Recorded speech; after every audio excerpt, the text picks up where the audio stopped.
Ano ang HMPV? Mga sintomas, paano iwasan, at lahat ng dapat mong malaman.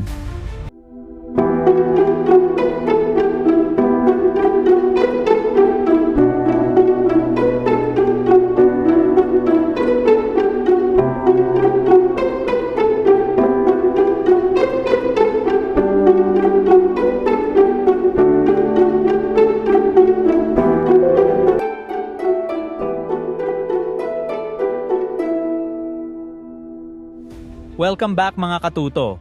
Narinig nyo na ba ang balita? May bagong virus outbreak na naman sa China. Grabe, parang di pa tayo tapos sa epekto ng COVID-19. Eto na naman. Pero relax lang, kasi dito sa channel na to, pag-uusapan natin ang lahat ng kailangan mong malaman tungkol sa HMPV o Human Metapneumovirus. Ano ba tong virus na to? Gaano ito kadelikado? Paano ito kumakalat? At higit sa lahat, paano natin mapoprotektahan ang ating sarili at pamilya? Kaya kung gusto mong malaman ang sagot sa mga tanong na to, panoorin mo tong video na to hanggang dulo. Huwag mo ring kalimutang mag-subscribe sa channel ko, pindutin ang like button, at i-share na rin to sa mga tropa mo. Pindutin mo na rin ang notification bell. Tara, simulan na natin! Ano ang HMPV? First things first, katuto. Ano ba ang HMPV? Ang HMPV o Human Metapneumovirus ay isang virus na natuklasan noong 2001. Pero ayon sa mga eksperto, bago pa ito madiscover, matagal na itong umiikot. Kaya kung nagtataka ka kung saan ito nanggaling, ang sagot, hindi pa rin klaro. Ang alam lang natin, madalas nitong tinatarget ang respiratory system natin. Parang pinsan ito ng mga virus na nagdudulot ng ubo, sipon, at trangkaso. Ang kaibahan lang, mas prone ito sa mga taong may mahihinang resistensya tulad ng mga bata at matatanda. Saan ito nanggaling?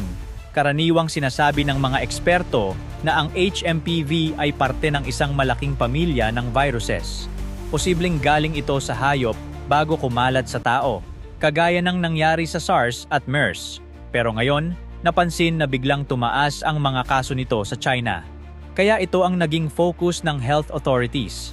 Ang tanong ngayon, dapat ba tayong matakot? Well, hindi natin kailangang magpanik, pero dapat aware tayo. Lagi nating tandaan na ang kaalaman ang unang hakbang sa pag-iwas. Mga sintomas ng HMPV. Ngayon, tropa, alamin natin ang sintomas ng HMPV. Para kang may sipon o trangkaso, pero minsan, mas malala. Narito ang mga madalas na nararanasan ng mga infected. Number 1. Ubo na parang walang katapusan. Yung tipong halos hindi ka makatulog sa gabi dahil sa kakaubo. Number 2. Hirap sa paghinga. Parang may nakabara sa dibdib mo. Number 3. Sipon at baradong ilong. Tila hindi nauubos ang laman ng tissue mo. Number 4. Lagnat. Kahit magparacetamol ka, bumabalik ang init ng katawan mo. Number 5. Wheezing o tunog na parang whistle sa paghinga. Madalas ito sa mga may history ng asthma o ibang respiratory issues. Sa mga malalang kaso, pwedeng magdulot ang HMPV ng pneumonia o bronchitis. Kaya kung may nararamdaman kang ganito, huwag nang magpatumpik-tumpik pa. Magpatingin agad sa doktor. Prevention is better than cure, katuto. Sino ang madalas tinatamaan? Hindi pantay-pantay ang epekto ng HMPV, mga katuto. Ang tanong, sino ang pinaka-vulnerable? Una, ang mga bata, lalo na yung mga below 5 years old. Alam naman natin na ang immune system nila ay hindi pa ganun kalakas, kaya mas madali silang tamaan ng virus. Pangalawa, ang matatanda. Kung ikaw ay nasa edad 65 pataas, mas mataas ang risk mo. Bukod kasi sa natural na humihina ang resistensya habang tumatanda, marami rin ang may pre-existing conditions tulad ng diabetes at hypertension na nagpapahirap sa katawan na labanan ang virus. Pangatlo, ang may mahinang immune system. Ito yung mga taong may sakit tulad ng cancer, HIV o mga nagdadialysis. Kapag tinamaan sila, mas mabilis lumala ang kondisyon. Paano kumakalat ang HMPV? Ang virus na to ay mabilis kumalat. Narito kung paano. Pag-ubo o pagbahing. Kapag may infected na umubo malapit sa'yo, maaaring malanghap mo ang droplets na may virus. Paghawak sa contaminated surfaces. Doorknobs, cellphone, mesa, Lahat yan pwedeng maging carrier ng virus. Close contact. Kapag nag-usap kayo ng infected na tao ng malapitan, malaki ang chance na mahawa ka.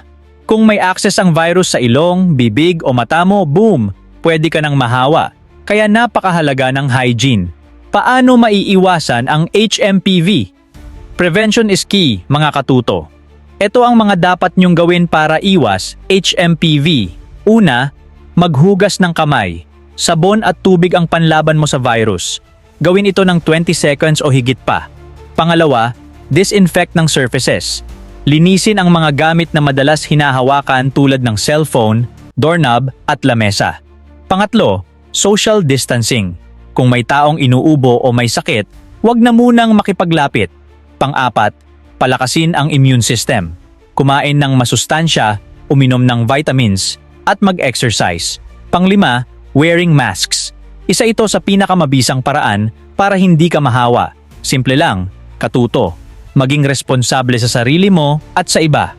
Kung may nararamdaman ka, mag-isolate ka na agad. Sagot tayo sa mga madalas na tanong. Nakakamatay ba ito? Depende. Sa mga healthy, mild lang. Pero sa vulnerable, pwedeng magdulot ng pneumonia at komplikasyon. Question number 2. May gamot ba? Wala pang specific na gamot o vaccine, pero supportive care ang ginagawa para gumaling. Question number 3. Paano ko malalaman kung may HMPV ako? Magpatingin ka sa doktor at magpa-test kung kinakailangan. Question number 4. Mabilis ba itong kumalat? Oo, lalo na sa mga lugar na crowded at hindi malinis. Kaya hygiene at distancing ang solusyon. At yan mga katuto, ang lahat ng dapat mong malaman tungkol sa HMPV. Tandaan, hindi dapat magpanik pero maging responsable. Knowledge is power, ika nga. Kung nagustuhan mo tong video na to, huwag kalimutang mag-like, mag-subscribe at i-share. Salamat sa panonood mga idol. Stay safe and healthy. Kita-kits tayo sa susunod na episode. Peace out!